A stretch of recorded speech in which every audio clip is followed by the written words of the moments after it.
Bonjour, c'est Marwan avec vous. Je suis certifié Microsoft Windows Server 2012 et SQL Server 2008. Alors aujourd'hui, on va parler du DNS. Donc la dernière fois, on avait vu le DHCP. On avait parlé un petit peu du protocole de communication DHCP, comment déployer un serveur DHCP. Et dans notre continuité, pour parler aussi des deux autres grands rôles qui est DNS et l'Active Directory, aujourd'hui on va parler du DNS. C'est quoi en fait le DNS tout simplement? C'est un protocole de communication qui fait la résolution du nom vers une adresse IP. Alors, donc là, voilà, donc comprendre l'architecture DNS. Alors, l'architecture DNS normalement dans un réseau local ou réseau internet, la communication entre les réseaux et entre les machines se passe par le protocole TCP/IP. Le protocole TCP/IP, c'est-à-dire qu'il utilise les adresses IP, soit IPv4, soit IPv6. Mais nous, en tant qu'être humain, dans le langage humain, on ne peut pas capter toutes les adresses IP. C'est très très difficile pour nous. Par exemple, si on veut chercher un serveur web, par exemple, si on veut chercher www.microsoft.com, il n'y avait pas de www.microsoft.com, on va le chercher par adresse IP. Et pour retenir les adresses IP, c'est très très difficile pour nous. C'est pour cela que le DNS est là pour simplifier notre tâche. C'est-à-dire qu'il transforme le langage humain en langage de communication réseau et machine. Alors, notre langage humain, par exemple, je veux chercher un serveur web qui est www.dns.com. Donc, je demande à ma machine, donc connais-tu ce serveur web www.microsoft.com? Et bien, donc ma machine transforme ce nom-là. En fait, ma machine passe le message à un serveur DNS et le serveur DNS qui transforme le nom vers une adresse IP qui est lisible sur les réseaux et entre les réseaux et entre les machines. Donc l'architecture DNS simplifiée. Donc comment ça se passe au niveau du DNS? Tout simplement, donc le DNS, il y a le protocole de communication DNS, il y a la machine cliente, qui est celle-là, donc machine client, et on a en fait le serveur DNS, tout simplement, et on a le authoritative DNS server, c'est-à-dire le DNS server autorisé. Alors comment ça se passe? C'est-à-dire que en fait la machine client on l'appelle normalement en général le résolveur. Résolveur pourquoi? Parce qu'en fait c'est elle qui va tendre à résoudre l'équation demandée en fait, le problème.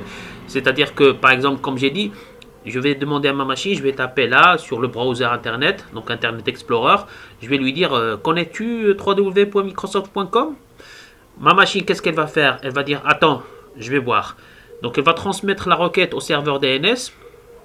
Le serveur DNS, donc cette requête, elle va demander au serveur DNS est-ce qu'il connaît cette adresse www.microsoft.com. Le serveur DNS va lui dire attends, je vais chercher sur le réseau internet. Une fois qu'il retrouve sur le réseau internet donc le serveur DNS qui contient effectivement l'adresse www.microsoft.com avec son adresse IP, il va donc ce serveur DNS autorisé qui contient effectivement la vraie adresse du serveur web, donc il va repasser le message au DNS serveur de notre réseau local qui va repasser le message au résolveur qui est notre machine client. Il va lui dire en fait attends, j'ai trouvé le www.microsoft.com. En fait celui-là, donc il va le transmettre via une adresse IP. Donc celui-là, donc il va donc recevoir l'adresse IP avec le nom correspondant et donc il va retransmettre le nom correspondant avec l'adresse IP et le résolveur va récupérer grâce à l'adresse IP et non correspondant, il va récupérer l'adresse www.microsoft.com. Ça paraît simple, c'est simplifié, mais c'est en fait en réalité en réalité c'est très très compliqué. Très compliqué parce qu'en fait, le DNS on l'utilise surtout dans l'Active Directory et les serveurs web surtout. C'est ça en fait. Pour l'Active Directory, pour le moment, je ne vais pas l'utiliser, donc je vais parler juste des serveurs web ou bien des adresses web. www.microsoft.com, .google.com, en fait, les adresses domaine sur Internet. Pourquoi c'est très compliqué? Parce qu'en fait, ça, c'est une architecture simplifiée, donc entre deux serveurs, ça communique, ça, le message passe correctement. Imaginez que vous êtes sur Internet, donc il y a beaucoup de requêtes, beaucoup de demandes. Donc ça demande un petit peu de plus de d'algorithmes et plus en fait, plus, on va dire pas plus d'architecture, mais plus d'algorithmes et plus d'organisation. Alors, protocole de communication DNS, comme j'ai dit, il y a le résolveur et le DNS server. Le résolveur, c'est la machine client. DNS server, alors je vais vous montrer toutes les étapes, comment ça se passe vraiment sur Internet. Alors, comment ça se passe vraiment sur Internet? Je vais par exemple prendre l'exemple de www.microsoft.com, ok? Alors, première chose, je vais faire ma requête. Je vais demander à ma machine sur Internet Explorer et je veux en fait www.microsoft.com. D'accord. J'envoie ma requête au DNS server. Celui-là va rechercher le www.microsoft.com. En fait, donc, comme j'ai dit, donc, on doit transmettre le nom, on doit le résoudre en adresse IP. Donc, c'est-à-dire qu'une fois que le nom est reçu, donc on a son adresse IP, il va remettre l'adresse IP avec le nom et le résolveur va traduire cette adresse IP pour récupérer le nom, comme je l'ai dit tout à l'heure.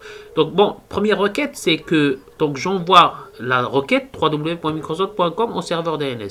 Le serveur DNS va chercher sur ses disques durs, donc il va chercher en fait lui-même, est-ce qu'il a le www.microsoft.com avec son adresse IP dans sa base de données. S'il ne l'a pas, qu'est-ce qu'il va faire? Donc ce serveur DNS, il va retransmettre la requête, donc une retransmission numéro 2 au root server, root name server. Les root name servers, c'est-à-dire que donc les root name servers, c'est eux qui en fait vont dire comme quoi, attends, tous les noms de domaine .com, .ma, .fr, je connais. Je vais te retransmettre l'adresse au nom de domaine.com, .ma, .fr. D'accord. Donc le serveur DNS va récupérer les adresses .com, .ma, .fr. Par exemple, en général, donc tous les dernières extensions. Donc parce qu'on a en fait le serveur DNS au niveau du nom de domaine, c'est toujours, ça commence par www.microsoft.com par exemple. C'est-à-dire que le .com, c'est en fait la dernière, le dernier point du nom complet de domaine. Donc en fait le DNS serveur, qu'est-ce qu'il va dire? Attends, moi j'ai pas le nom complet. Je vais demander quand même, est-ce qu'il y a le point .com, où on peut trouver le point .com. Donc il va le retransmettre au root name server. Root name server, c'est en fait les serveurs racines. En fait, c'est là normalement en général où vous voulez acheter des noms de domaine, où vous voulez créer des sites web, c'est là que ça se passe. D'accord? C'est là que ça se passe, c'est-à-dire que vous achetez les .com, les .ma, les .fr, les .uk, bon, de toute façon, tous les dernières extensions des noms de serveurs, des noms de sites web. Donc en fait, il va te dire, ok, moi je connais le .com, donc comme j'ai dit, donc notre requête c'est www.microsoft.com. Donc il va demander au serveur DNS, est-ce qu'il a ce nom correspondant à son adresse IP? Non, il ne l'a pas, donc il va retransmettre une deuxième requête. Il va demander à ce serveur-là, est-ce qu'il connaît au moins le .com? Il va lui retransmettre le message. Il va dire, oui, je connais le .com. Voilà, je vais te dire où ça se trouve. Donc là, maintenant, le serveur DNS, donc il a reçu la réponse du nom des root name server. Cette réponse-là, comme quoi, effectivement, le .com, il connaît où ça se trouve. D'accord. Donc, alors voilà, donc il connaît où ça se trouve. Donc, ce qu'on appelle Top Level Domain Authority.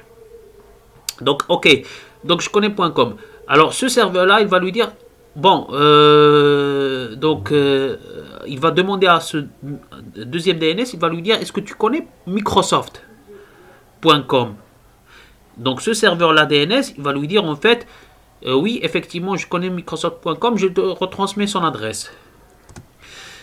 Et là, donc, il va lui dire, est-ce que tu connais www.microsoft.com? Il va lui dire, oui, je connais www.microsoft.com. Où se trouve ce serveur DNS? Il va lui retransmettre l'adresse. D'accord? Pardon. Il va retransmettre l'adresse. Et enfin,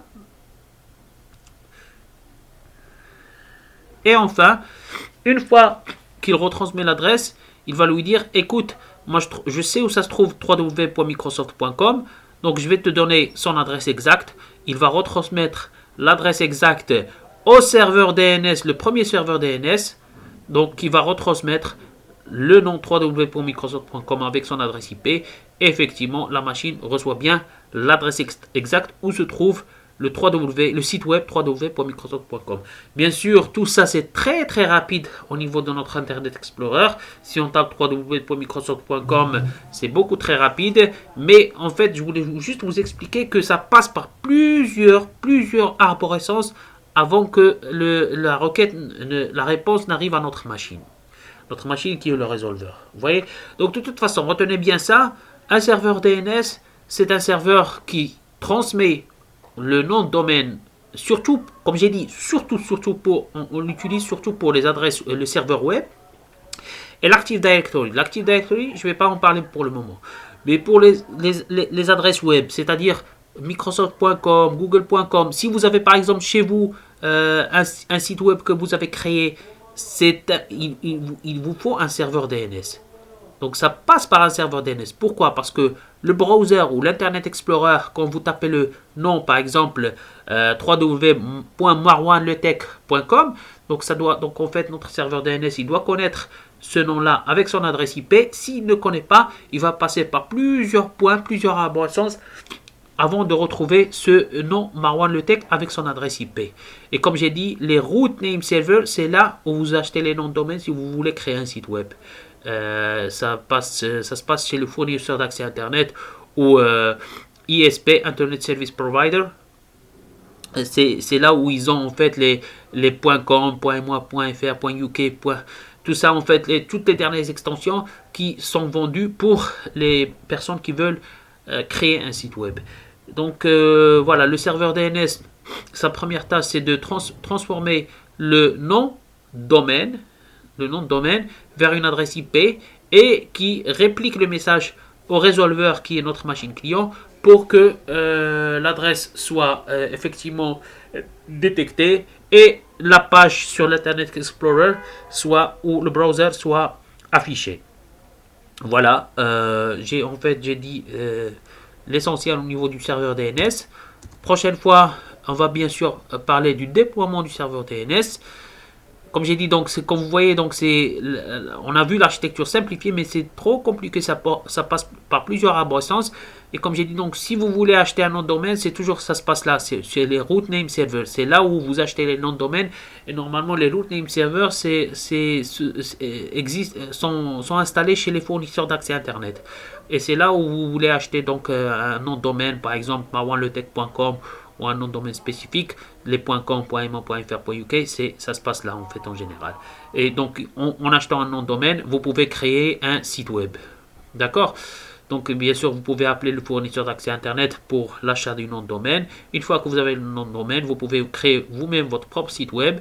Et bien sûr, une fois que vous créez votre site web avec par exemple www.marwanletech.com,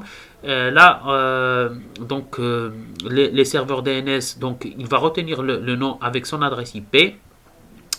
Chez le fournisseur d'accès Internet aussi, il va retenir le nom avec son adresse IP. Donc une fois qu'il retient le nom, donc vous pouvez facilement, vous serez visible worldwide sur Internet par tout le monde avec votre nom www.marwanletech.com. Mais donc pour la résolution, donc ça se passe par plusieurs arborescences avant que la réponse ne s'effectue chez le client, chez le résolveur, pour que ça soit visible sur Internet Explorer. De toute façon, donc c'est juste pour que vous ayez donc une petite un petit aperçu sur comment ça se passe au niveau du serveur DNS, mais retenez bien cela, le DNS c'est le changement du nom de domaine vers l'adresse IP et vice versa en fait. Et puis donc prochainement on va voir comment déployer le serveur DNS. Et si vous avez aimé la vidéo, n'hésitez pas à partager, à vous abonner à ma chaîne Marwan Le Tech. à me suivre sur Twitter, Marwan Le Tech. Donc abonnez-vous à ma chaîne Marwan Le Tech, partagez au max, et je vous remercie, et je vous dis à bientôt. Merci.